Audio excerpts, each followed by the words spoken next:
Assalamualaikum warahmatullahi wabarakatuh. Alhamdulillahilladzi an'ama alaina binikmatil imani wal islam. Allahumma salli wa sallim wa barik ala sayyidina Muhammad wa ala ali sayyidina Muhammad, amma ba'd. Qala Allah Ta'ala, a'udzu billahi minasyaitonir rajim.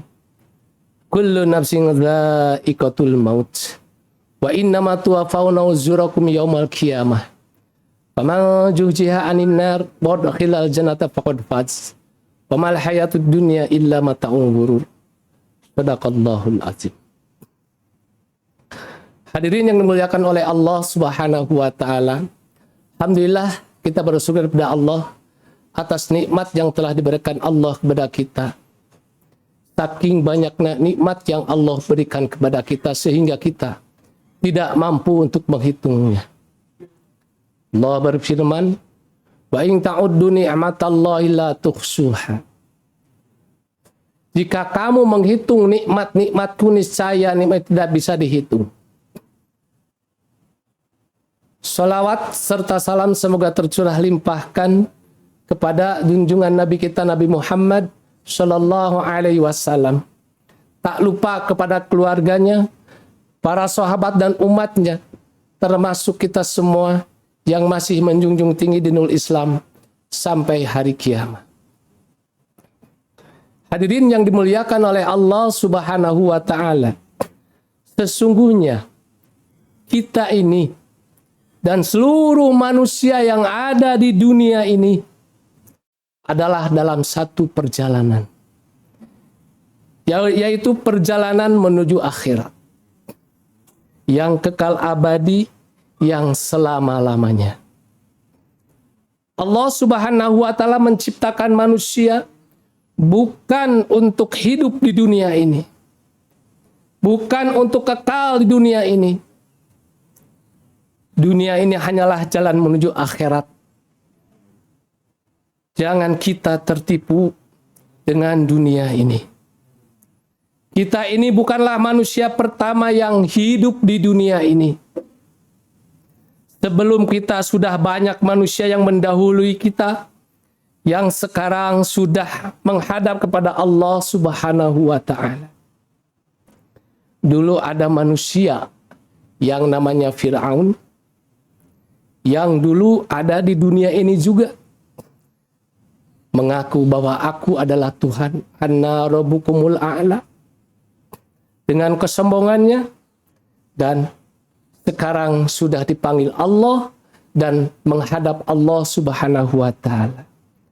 Termasuk dulu ada orang yang sangat kaya, Qarun, hartanya dibawa dengan kesombongan, tidak mau taat pada Allah Subhanahu wa taala. Dan sekarang dia sudah dipanggil oleh Allah Subhanahu wa taala dan menghadap Allah Subhanahu wa taala. Hadirin rahimakumullah. Dulu juga ada manusia kaya, raja-raja yang juga pernah hidup di dunia ini. Sekarang mereka sudah menghadap kepada Allah Subhanahu wa taala. Hadirin rahimakumullah. Dan dulu juga pernah ada. Di dunia ini juga sama dunianya. Nabi Adam alaihissalam, Nabi Musa, Nabi Nuh, Nabi Ibrahim, Nabi Muhammad sallallahu alaihi wasallam, sampai Nabi Isa radhiyallahu. Dulu pernah juga hidup di dunia ini. Bahkan Rasulullah sallallahu alaihi wasallam telah dipanggil oleh Allah Subhanahu wa taala dengan usia yang sangat singkat, yaitu 63 tahun. Hadirin rahimakumullah.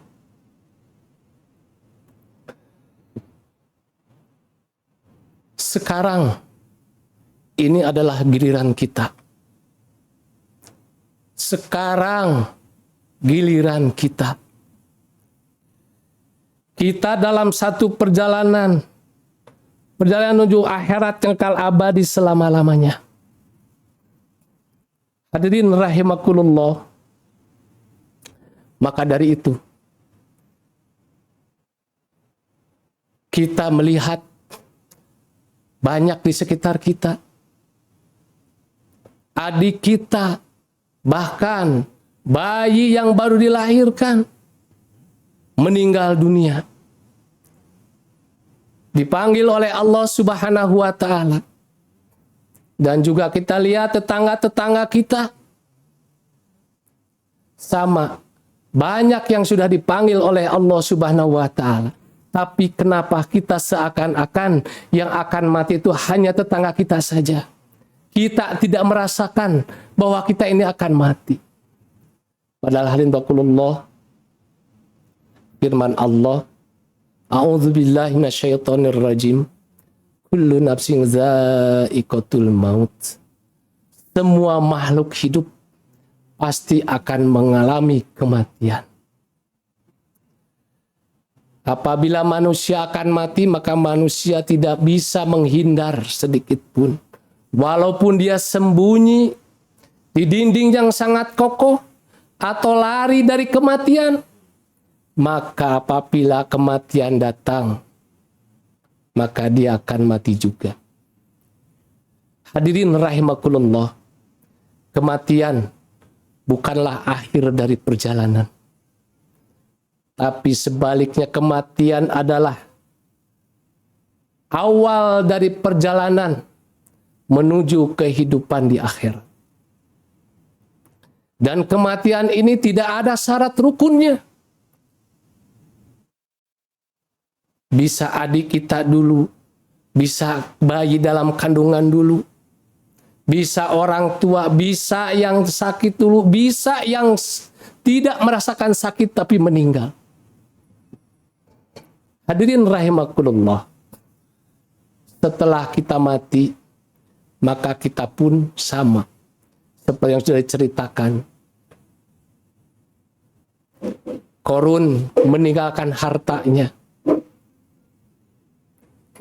Fir'aun meninggalkan jabatannya. Semua apa yang kita cintai di dunia akan kita tinggalkan. Kita menuju alam kubur tidak membawa apa-apa. Maka sabda Rasulullah ketika mayit diiring ke kuburan, kata Rasulullah yang mengikuti adalah 3. Ahliha, maliha, dan amaliha. Keluarga, harta, dan amalnya. Dan yang kedua ini akan kembali. Kata Rasulullah, apa yang kembali? Keluarga dan hartanya akan kembali. Dan yang akan ikut ke dalam kubur ini adalah amal. Baik amal itu amal baik atau amal kejelekan. Hadirin rahimakumullah, semua manusia akan menuju kepada alam akhirat. Itulah tempat tinggal kita yang sesungguhnya. Itulah masa depan kita yang sebenarnya. Jadi hadirin rahimakumullah, masa depan kita ini bukanlah masa tua kita. Masa depan kita bukan masa pensiun kita. Tapi masa depan kita ini adalah alam kubur, mahsyar, sirat, dan alam akhirat yang kekal abadi selama-lamanya. Hadirin rahimakumullah, fa inama tuwafana ujurakum yaumal qiyamah. Maka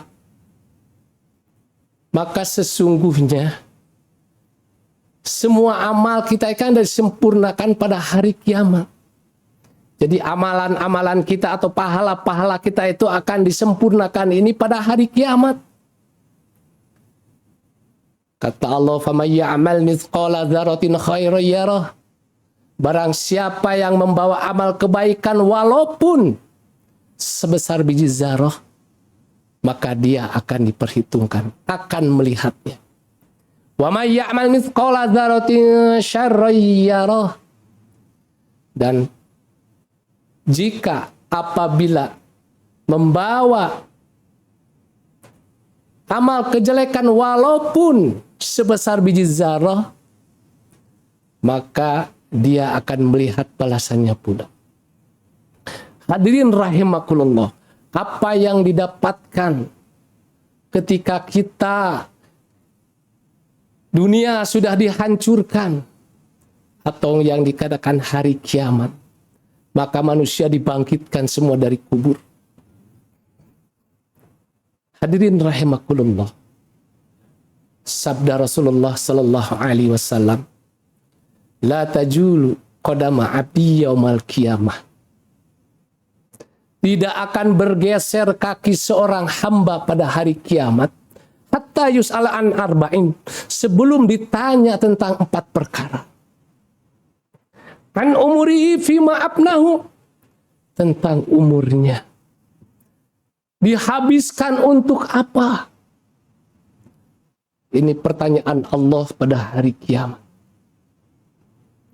Apakah umur kita ini digunakan untuk taat pada Allah atau maksiat pada Allah? Maka umur akan ditanyakan oleh Allah Subhanahu wa ta'ala. Wa an ilmihi fa'ala fi, tentang ilmunya di mana diamalkan. Apakah sudah diamalkan apa belum? Ini ilmu juga akan dipertanyakan oleh Allah Subhanahu wa ta'ala. Wa an mali min aina iktasabahu wa fima anfaqahu, tentang hartanya, dari mana dia dapatkan dan kemana dia belanjakan.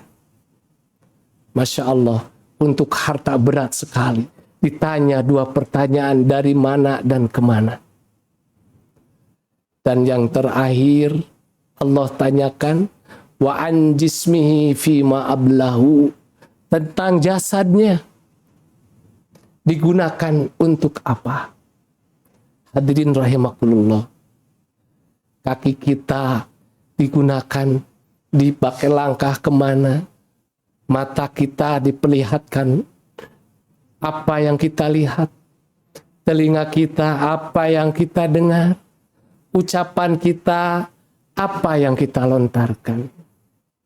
Hadirin, semua ini akan dipinta pertanggungjawaban oleh Allah Subhanahu wa ta'ala. Termasuk nikmat-nikmat yang Allah berikan kepada kita. Semua akan diminta pertanggungjawabannya. Allah berfirman, "Tsumma latus'alunna yauma idzin 'anin na'im."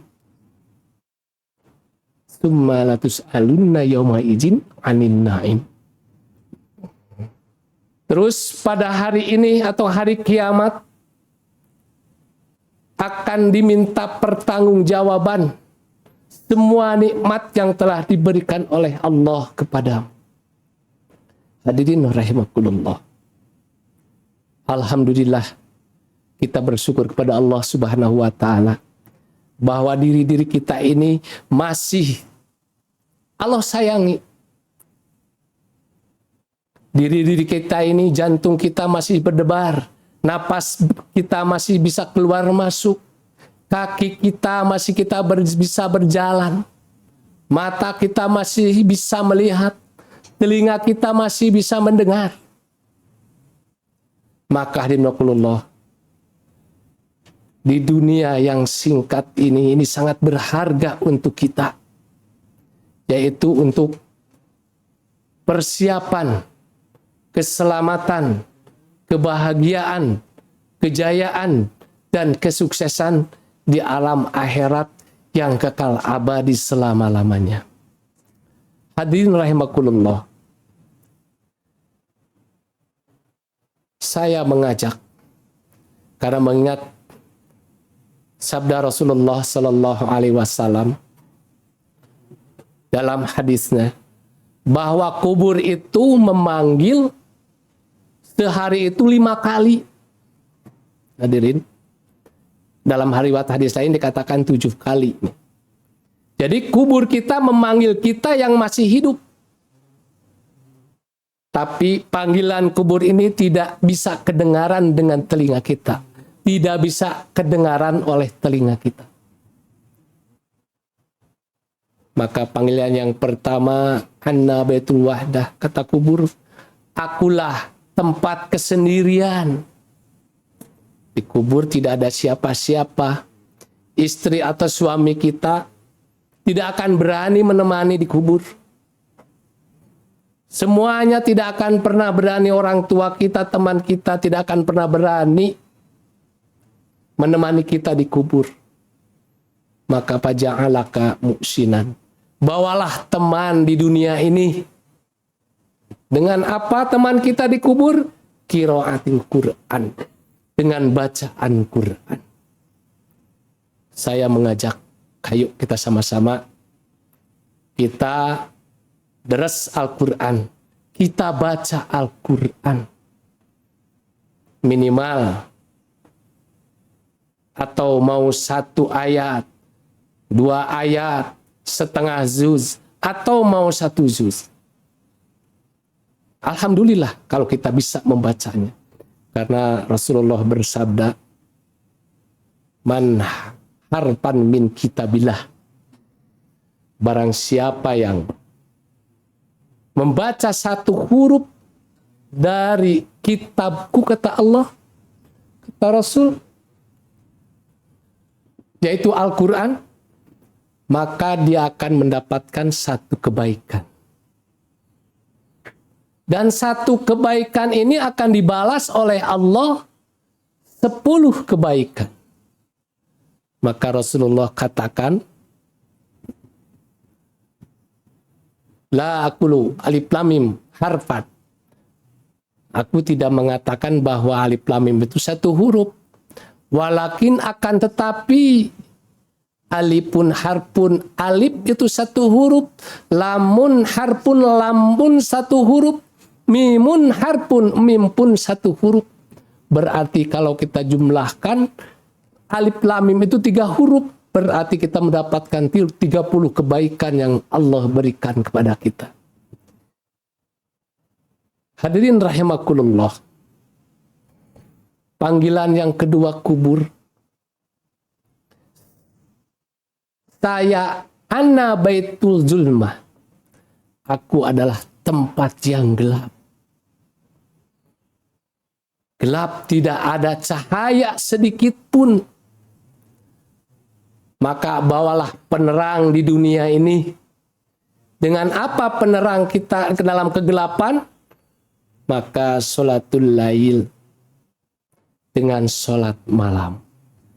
Bisa sholat tahajud, sholat witir, sebentar atau sholat taraweh. Sholat malam akan menerangi kubur kita. Hadirin rahimakumullah. Dan yang ketiga panggilan dari kubur ini, saya adalah rumah tanah. Di bawah tanah, di pinggir tanah, kiri kanan, di atas pun tanah. Maka bawalah alas di dunia dengan amal soleh, dengan amal soleh. Dengan melaksanakan semua perintah Allah. Tentunya contoh baginda Rasulullah Sallallahu Alaihi Wasallam. Nah, inilah yang akan menjadikan alas di kubur kita. Dan yang keempat, kubur memanggil kita, ana baitul turab. Saya adalah rumah, di mana rumah ini tempat binatang buas, ular, kalajengking, siap untuk menyantap kita. Maka dinnakulullah, bawalah kata kubur penawar di dunia ini dengan bacaan basmalah, bismillahirrahmanirrahim. Saya yakin orang beriman pada Allah Subhanahu wa taala, setiap dia ingin berangkat untuk aktivitas, dia akan menyebutkan bismillahirrahmanirrahim. mau tidur, pasti orang beriman ini membaca bismillah. Dan mau kegiatan yang lainnya pasti akan membaca basmalah, bismillahirrahmanirrahim. Dan yang kelima, yang terakhir, kubur ini memanggil kita. Saya adalah rumah, di mana rumah ada munkar dan nakir siap untuk bertanya kepada kita. Man rabbuka, man nabiyuka, dan lain sebagainya. Maka untuk bisa kita dilancarkan oleh Allah Subhanahu wa taala menjawab pertanyaan itu, maka hadirinullah, sering-seringlah kita berzikir kepada Allah. La ilaha illallah Muhammadur Rasulullah. Itu yang akan bisa menjawab pertanyaan malaikat munkar dan nakir. Hadirin rahimakumullah. Mudah-mudahan kita diberikan taufik hidayah oleh Allah Subhanahu wa taala. Kita bisa melaksanakan yang pertama, bisa membaca Quran setiap hari minimal 1 juz, bisa melaksanakan sholat malam, sholat tahajud, sholat witir, dan lain sebagainya. Dan kita pun bisa beramal soleh. Dan untuk keselamatan kita di alam kubur. Dan sekali lagi mudah-mudahan Allah menggolongkan kita sebagai hamba-hamba Allah yang beriman dan bertakwa kepada Allah Subhanahu wa taala. Yang benarnya datang dari Allah Subhanahu wa taala, kesalahannya dari kebodohan salah sendiri. Saya mohon maaf dan mohon ampun pada Allah Subhanahu wa taala. Barakallahu li wa lakum bil Qur'anil azim wa nafa'ni wa iyyakum bima fihi minal ayati wa zikril hakim wa taqabbal minni wa minkum tilawatahu innahu huwal ghafurur rahim. Wabillahi taufiq wal hidayah. Assalamualaikum warahmatullahi wabarakatuh.